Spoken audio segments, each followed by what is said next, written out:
Hey everyone, this is Daniel from PhoneArena with the Huawei Ascend P1. This is the first phone that the company announced that is bringing its new strategy for becoming one of the best value for money Android manufacturers. It was announced way back in January at CES, and it was promised to arrive for sale in June as the company did, so now we have it in our hands.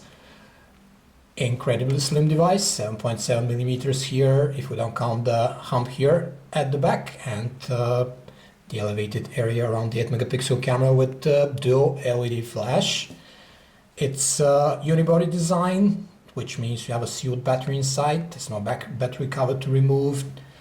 You have this fused black and white in our version. They're always pink and black versions if you don't like this thing, but this is a nice yin-yang harmony here with the black and white. The tapered edges here on the back help hold it more comfortably since it's a bit slippery on the back, and since it's very light at 110 grams, 88 ounces, it is also an incredibly compact device for a 4.3 incher.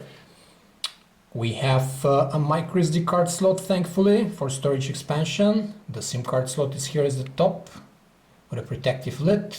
We also have an MHL port for TV out, and the volume rocker as well as the power lock key are easy to find and press with good tactile feedback. Let's have a look at the screen. We have an AMOLED display, 540 by 960 pixels, QHD resolution. It's pentile matrix, but you won't notice it unless you're deliberately looking at solid colors for this screen door effect, or when text is enlarged, you'll see a bit jagged lines there, but that's about it. Otherwise, the screen exhibits the usual virtues for Super AMOLED, which are very high contrast, very nice saturated colors.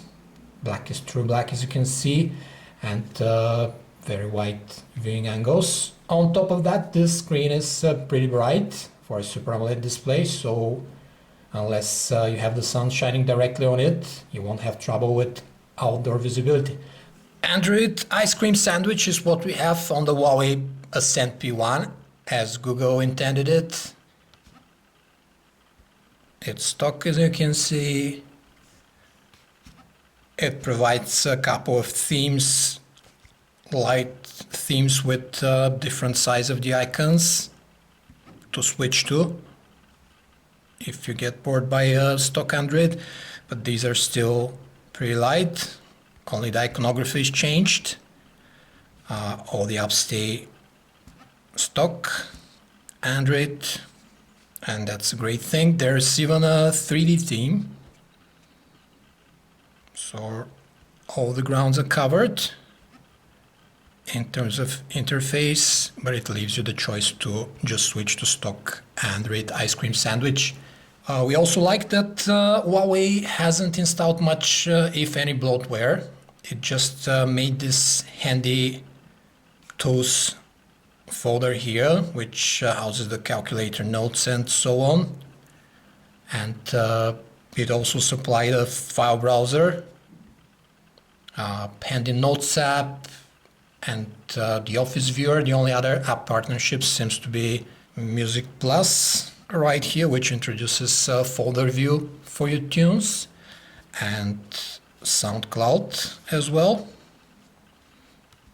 And these are the only non-native apps on the Huawei Ascend P1 we have here. Thanks to the narrow elongated profile of the handset and the excellent Android ICS keyboard, typing with one hand is a breeze. You'll reach anywhere on the screen, even without stretching too much across the display. And this blue theme is pretty catchy. Let's fire up the browser now and check how it performs. The stock ICS browser runs pretty smooth on the Ascend P1, powered by the dual-core 1.5 GHz Texas Instruments OMAP processor, the same that we have on the Galaxy Nexus. Scrolling with it, pinching to zoom, panning around are all quite fluid, and text reflow takes just a split second to fit the article in the screen width for easy reading. No complaints about the browser on the Huawei Ascend P1. You got two choices for a music player: the default Android ICS one, which categorizes by artist, albums, playlists, and so on. Very capable music player. There are a couple of equalizers and sound effects you can apply to your tunes. Or if you want folder categorization, Huawei has included Music Plus. You have your music folders right here. The loudspeaker is pretty average in terms of sound output, and it's also a bit flat sounding. There's Dolby Mobile, which makes a difference, as you can hear, in loudspeaker mode as well. But since the loudspeaker itself is pretty average, you'll need a pair of high quality in-ear headphones to take full advantage of Dolby Mobile. The phone plays MPEG-4 files up to 1080p definition without a problem. It renders them perfectly. There's Dolby Mobile, as you can see in the video player as well, which makes a difference. You can share the videos on social networks, YouTube and so on. But the phone doesn't run DivX X30 files like this one. It runs them, but they get rendered by software. No hardware acceleration, so they look pretty pixelated. So you'll have to hit the Play Store. The camera interface, it's pretty simple, yet with an abundance of features like group mode, HDR, face tracking, panorama, low light. There's an abundance of effects you can apply to your photos, including these entertaining face warping effects for a lot of fun with your friends. There's also a full set of image adjustments, and you need these adjustments since the pictures from the 8 megapixel module with dual LED flash are nothing breathtaking. It still came out as a decent camera, especially when we consider the zero shutter lag and burst shot modes made possible by Android ICS, but the colors are a bit colder than reality, and photos very often get overexposed, which overshadows a good level of detail and decent sharpness without much noise. Inside, the photos turned out pretty soft. You can up the contrast and saturation one notch in the settings for more eye-appealing photos. The 1080p video capture looks again a bit bland in terms of color representation, but it takes in a decent level of detail, and it's recorded with smooth 30 frames per second. Moreover, you get a somewhat nervous continuous autofocus. Huawei is certainly on the right track with the Ascend P1. It is thin, light and stylish on the exterior, while capable on the interior with its dual-core processor.